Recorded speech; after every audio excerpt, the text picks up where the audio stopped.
மாதிரி இருக்கு.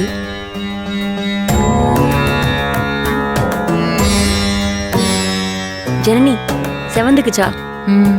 நல்லா செவந்திருக்கு. பார்த்து.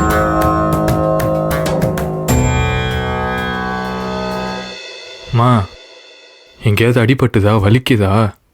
அதெல்லாம் ஒண்ணும் இல்லப்பா. ஏமா ஒன்றும் இல்லைங்கிற, கட்டிலேருந்து கீழே விழுந்துருக்கு, அப்புறம் அடிபடாமல் எப்படி இருக்கும்?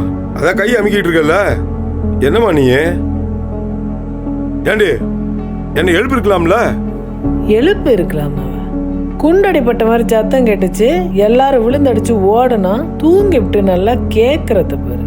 இந்த சக்தி பயலாவது இருந்திருந்தா எந்திரிச்சு வந்திருப்பான். அவன் வீட்டுல இல்ல. உங்க கதிரு தம்பி தங்குறதே இல்ல. யார போய் எழுப்புறது? அவங்க பயத்துல விழுந்துட்டாங்க. இப்ப எழுப்பி உட்கார வச்சிருக்கோம். என்ன இப்ப உங்களுக்கு இதுல வந்தது? சும்மா இரம்மா. வேண்டாம் குடிங்கத்த, இல்ல கிறுகிறுப்பா வந்துடும். வேணாட்டி கொடுங்க, நான் குடிக்கிறேன். சும்மா அப்பதான் குடிக்கும். முதல்ல இவ வாயை அடக்கணும்ப்பா, அப்பதான் எல்லாம் சரியாகும். நான் சொல்றேன்ல, என் புருஷன் வந்திருக்காருன்னு. அவருக்கு என்ன குறை வச்சிருக்கோன்னு தெரியல. உங்களை கட்டிக்கிட்டதே அவருக்கு பெரிய குறை தான். என்னடி சொல்ற? ஐயோ, என் வலி, நான் ஏதோ புலம்புறேன், விடுங்களேன். உன் முனங்கருக்கும் சினிங்கிறதுக்கெல்லாம் ஒரு முடிவு கட்டதான் எல்லா ஏற்பாடும் செய்யறேன். நல்லபடியா முடியட்டும்.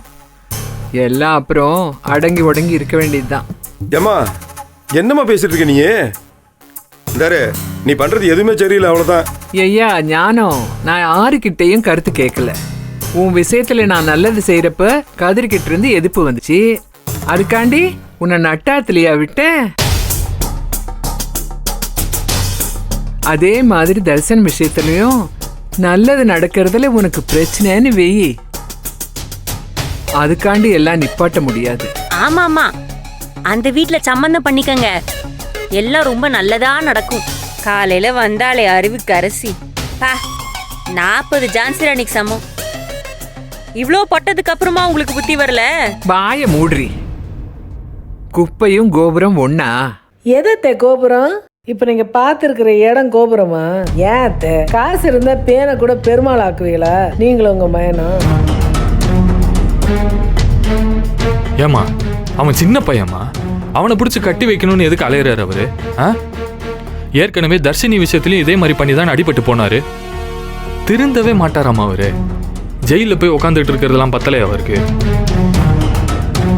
சக்தி, இப்ப எதுக்கு அதெல்லாம் பேசிக்கிட்டு? வேண்டாம். இல்ல ஜனனி, எப்படி விட முடியும்? அவன் தான் முட்டா போய் அறிவு இல்லாம என்ன சொன்னாலும் தலையாட்டிட்டு திடுறான். இவங்களும் அவரோட சேர்ந்துட்டு இப்படி பண்ணிட்டு இருந்தாங்கன்னா என்ன அர்த்தம்? நாங்க இதுல ஒரு முடிவா இருக்கோம்னு அர்த்தம். மா, அண்ணி ஒரு முடிவோட கால் எடுத்து வச்சாங்கன்னா மொத்தமா காலி ஆயிரும் பாத்துக்க. என்னத்த காலியாகும்? தர்சனுக்கு கல்யாண வயசு வந்துருச்சு. அவன் விருப்பப்படிதான் இதெல்லாம் நடக்குது. கேள்விப்பட்ட வரைக்கும் அந்த குடும்பத்தை பத்தி நல்லா தான் சொல்றாங்க. காலையில வந்தாளே, அது யாரு? அறிவுக்கரசி. ரொம்ப அன்பாவும் மரியாதையாவும் தான் நடந்திருக்கா. ஆமா ஆமா, ஏன்னா எண்ணத்தோட தானே சேரும்.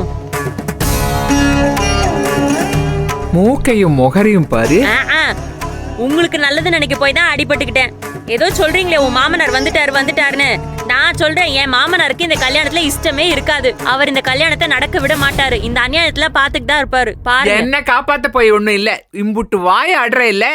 அதுக்குதான் தண்டனை கொடுத்தாரு. பாக்கலாம் எப்படி இந்த கல்யாணத்தை அவர் நடக்க விட மாட்டாரு. அப்படியே அவரால் முடியல, நாங்க நடத்த விட மாட்டோம். விட மாட்டீங்க, பாப்பண்டி. ஐயா, நாளைக்கு திருப்பரங்குன்றத்துல அந்த ஜோசர் இருக்காருல்ல, அவரை வர சொல்லு. எதுக்கு?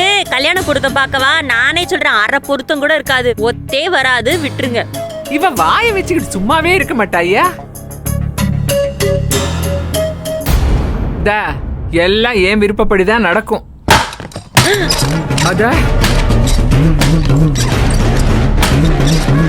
வந்துட்டாருல்ல அவரு, சம்மதம்னு சொல்லிட்டாரு. நான் எடுத்த முடிவு சரின்னு சொல்லிட்டாருன்னு அர்த்தம். அதுக்கப்புறம் எவ என்ன பேசினாலும் இனி நிக்க போறது இல்ல. ஆம்புட்டுதான். என் புருஷன் என்ன விட்டு கொடுக்க மாட்டாரு. எவ கதறினாலும் சரி, என்ன பேசினாலும் சரி. புருஷனும் பைத்தியம்.